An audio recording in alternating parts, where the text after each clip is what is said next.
거룩한 주일 선배에 오신 여러분 주의 이름으로 환영합니다.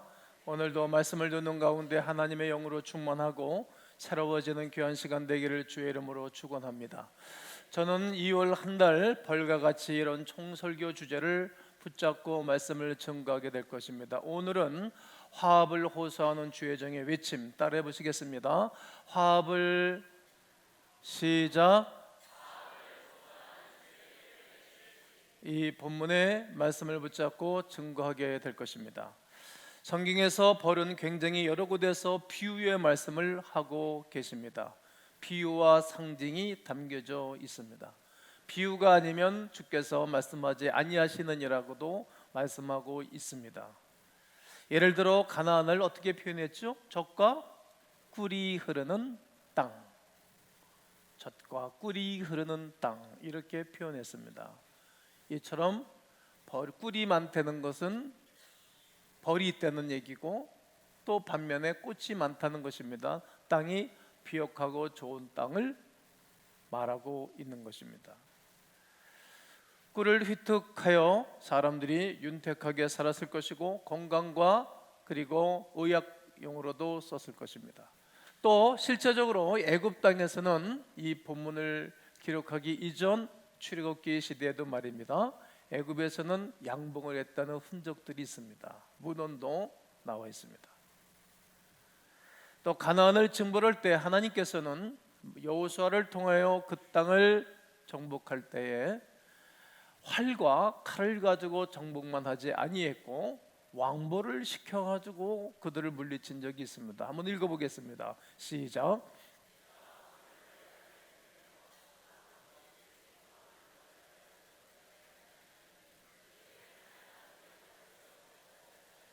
그렇습니다. 왕보를 통해 가지고 원주민들을 물리치기도 했습니다. 여러분 이스라엘은 전쟁을 많이 치렀잖아요. 6일 전쟁, 6일 만에 전쟁을 딱 끝내친 것이 성경에서 이들이 찾은 거 아닙니까?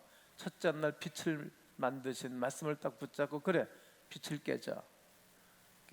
발전소를 다 이스라엘 폭격기가 공격하고 100개 들고 이긴 것입니다. 그리고 또 전쟁을 치러나고 막 아랍 군대가 1억 2천만 명이잖아. 아랍 사람들이 말이에요. 그들이 포위했어요. 방법이 없을 때 벌들이 나타나서 다 쏜 것입니다. 벌이. 그러니까 벌이 잘 날라야 됩니다. 나 지금 막 흥분해가지고 근데 별로 재미가 없으신 것 같아요. 벌이 나르면 좋아집니다.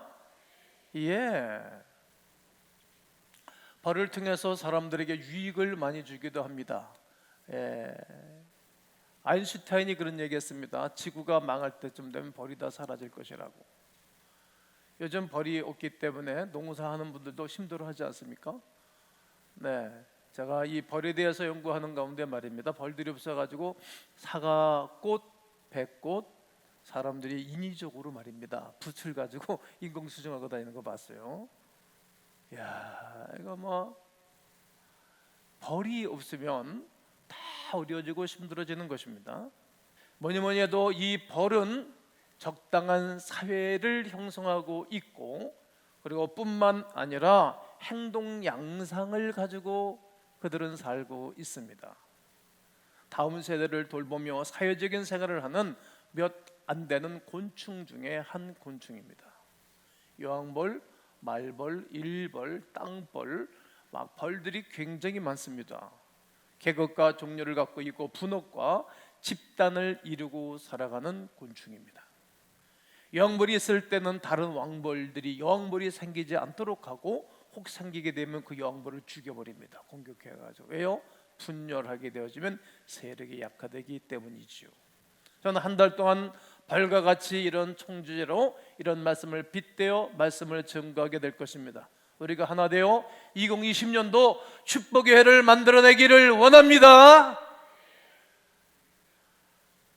다양한 집단으로 구성되어지는 대형 교회가 있었습니다. 그 교회가 오늘 본문을 읽어드린 고린도 교회입니다. 고린도 교인들은 선호하는 설교자들이 따로 있었습니다. 아직 신약 성경이 완성하기 이전의 시기였기 때문에 그러합니다. 그래서 고린도 성도들은 구약 성경의 영적인 의미와 통찰력을 제공하는 설교나 가르침에 크게 좌우되었습니다. 지도자들이 동일한 메시지를 증거했음에도 불구하고 그곳의 성도들은 자기가 좋아하는 설교자나 지도자에 따라서 여러 분파들로 나뉘어져 있었습니다. 그런데 그 지도자들은 그 분파들에 대해 전혀 알지 못하는 것에 대한 또 아픔도 있습니다. 바울은 지금 저 멀리 에베소에 서 있습니다. 에베소에서 이 소식을 듣고 편지를 쓰고 있습니다. 그리고 자신을 그렇게 추죽하는 세력조차 있는 것까지도 모릅니다. 이렇게 말씀드리는 것은 제가 만약에 은퇴를 하고 다른 지역에 산다든지 했을 때에 교회에 일어날 일들은 내가 순식간에 모르잖아요. 그럼 문제가 일어나고 분파가 일어나면 나중에 내가 접수가 되고 알게 되겠죠? 이런 얘기입니다. 그런가 하면 베드로를 추정하는 무리들도 있었는데 베드로가 진작 고린도에 왔다 갔을까 생각해 보면 베드로는 고린도 교회에 온 적이 한 번도 없습니다. 문헌이 나타나고 있지 않고 모든 신학자들은 베드로는 고린도 교회에 오지 않았을 것이다 이렇게 말하고 저도 이쪽을 선호합니다. 그리고 아볼로 역시 순회 선교자뿐이었습니다. 고린도전서 16장 12절에 기록하고 있습니다. 읽어보세요. 시작. 형제 아볼로에 대해서는 그에게 형제들과 함께 너희에게 가라고 내가 많이 권하였으되 지금은 갈 뜻이 전혀 없으나 기회가 있으면 가리라. 아볼로에 대해서 말하고 있는 거예요. 사도 바울은 고린도 성도들에게 신신당부하고 있습니다. 자신들에게 믿음을 가져다 준 이 메시지만을 기억하고 붙잡고 살아라. 그 메시지를 붙잡고 살아라 이 말씀이지, 그 말씀이 중요한 것을 또 강조하는 것입니다. 그것을 전해준 설교자들을 더욱 비교하지 말라고 훈계하는 것입니다. 오늘날의 성도들은 메시지에 담긴 진리에만 초점을 맞추고 살아가야 합니다. 이게 중요한 일이라는 말입니다. 그것을 전해주는 메신저들의 스타일에 훅 넘어가면 안 되는 것입니다. 사도 바울은 정면으로 호소하는 것입니다. 형제들아, 내가 우리 주 예수 그리스도의 이름으로 너희들에게 권면할게. 야, 모두가 같은 말을 하라. 너희 가운데 분쟁이 없이 같은 마음과 같은 뜻으로 온전히 합하라고. 바울이 고린도 교회의 운명, 고린도 교회가 존폐에 대한 문제를 놓고 사활을 거는 문제 얼마나 고민했겠습니까? 잠을 못 잤죠. 우리가 16장까지 다 읽어보지도 않잖아요. 다 읽어도 모르는 내용들이 많잖아요. 1장부터 16장까지 그가 구구절절 잘못된 선수에게 교훈하고 교육하듯이 타임을 요청하고 이 메시지를 쫙 쓰는 것입니다. 난 바울의 그 심정을 압니다. 그래서 호소하는 주의종의 외침, 이런 설교 제목을 제가 붙인 것입니다. 무슨 권위로? 사도의 권위로. 저는 무슨 권위로 설교할 수 있습니까? 저는 사상가가 아닙니다. 학자가 아닙니다. 저는 목사이기 때문에 설교할 수 있는 것입니다. 교회는 사상을 전하는 것이 아닙니다. 학문을 전하는 것이 아닙니다. 복음을 전해주는 것입니다. 그리고 이 권면하는 메시지를 듣고 일부 교인들이 순종하는 교인들이 많이 있었습니다. 반면에 거부하고 불순종하는 사람들도 있었습니다. 일부에서는 거짓 교사들이 이의를 제기했습니다. 거짓스러운 사람들이 항상 문제를 일으킵니다. 구약 성경에서는 잡족이라고 말하죠. 그래서 바울은 본서신 후반부에서 자신이 사도권에 대해서 변증을 합니다. 정말 대단합니다. 표현력이. 사실은 바울 자신의 권위가 아닌 주 예수 그리스도의 권위를 근거로 호소하고 있는 것입니다. 오늘 저는 목사의 권위, 하나님께로도 부름받은 세운 주의 종의 권위로 여러분들에게 이 설교를 하고 권면하는 말씀이 여러분의 말씀이요 순종이 있기를 주의 이름으로 권면합니다. 그 첫 번째 메시지가 분쟁이 없이, 따라해서 보십시오. 분쟁이 없이 교회 생활을 하라, 이렇게 호소하는 것입니다. 형제들아, 내가 우리 주 예수 그리스도의 이름으로 너희를 권하노니 모두가 같은 말하고 같은 뜻 가운데 너희 가운데 뭐가 없이? 분쟁이 없이. 이 분쟁의 헬라어는 스키스마타 이런 단어인데, 스키스마타 이 단어를 바울이 사용했어요. 이것은 동사로 찢다, 나누다, 가르다, 분열하다 이런 뜻이에요. 명사로 쓰일 때 찢어짐, 분열시킨다 이런 뜻이에요. 찢어진다는 거예요. 분쟁은 이분화시켜서 본래의 일을 하지 못하도록 하는 것입니다. 여러분, 부부가 분쟁하면 본래 일을 하지 못해요. 부부가 분쟁해 보세요. 아이들 잘 교육 못한다고.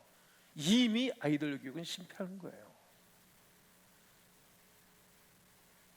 분쟁을 하면 회사도 해친정해야 할 일을 못하는 거예요. 노사가 맨날 이거 해보세요. 할 일을 못하는 거예요. 창의적이겠어요? 그 회사 망하는 거예요. 본래 일을 못하는 거예요. 할 일을. 말썽을 일깨서 시끄럽게 하고 다투는 것입니다. 이렇게 분열의 입장이 두드러지게 나타난 것입니다. 본래의 역할은 그럼 무엇입니까? 교회 본래 역할은 무엇입니까? 예배드리고 아멘, 교제하고 사랑을 나누고 전도하고 이방인을 향하여 빛을 비추는 것입니다. 하나님께 예배가 되겠어요? 온전한 예배가 되겠어요? 분쟁하던데.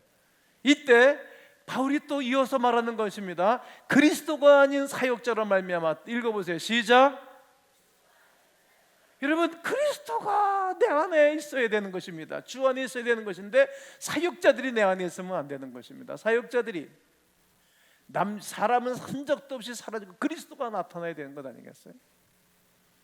그리고 온전히 합하라는 거예요. 같은 말, 같은 뜻, 같은 마음으로 온전히 교회들이요 합치시오, 이 말을 하는 것입니다. 영벌을 중심으로 분봉할 때 벌들이 떼거지로 움직여요. 그리고 막 돌돌돌 뭉쳐요. 그리고 생산성과 정식과 번성의 세력이 점점점 커지고 왕성해지는 것입니다. 교회는 이처럼 영적 세력이 왕성하셔야 합니다. 그러면 잘 됩니다. 그러면서 온전히 합하라. 따라하세요. 온전히 합하라. 오늘 본문 1장 10절 맨 끝절에 같은 뜻으로 온전히 합하라, 이때 사용했던 단어가 카탈티저예요. 카탈티저. 이 카탈티저라는 원의가 완성하다, 완전하다, 회복하다 이런 뜻이에요. 온전한 사람이 완전한 거예요. 어떤 이 안전하게 회복하는 건데 기계의 부속품을 한 부분을 수리해서 다시 쫙 조립을 하면 이 완성하는 거잖아요. 의학적인 용어는 팔 부러졌다가 깁스를 하고 풀고 나면 온전해지는 거. 의학적인 용어로. 군사적인 용어는 쓸모없는 사람을 훈련 잘 시키고 나면 정의의 부대가 되어서 적군을 물리치고 자기 아군을 지킬 때 쓰는 단어가 군사용어로 쓸 때에도 이 단어를 사용합니다.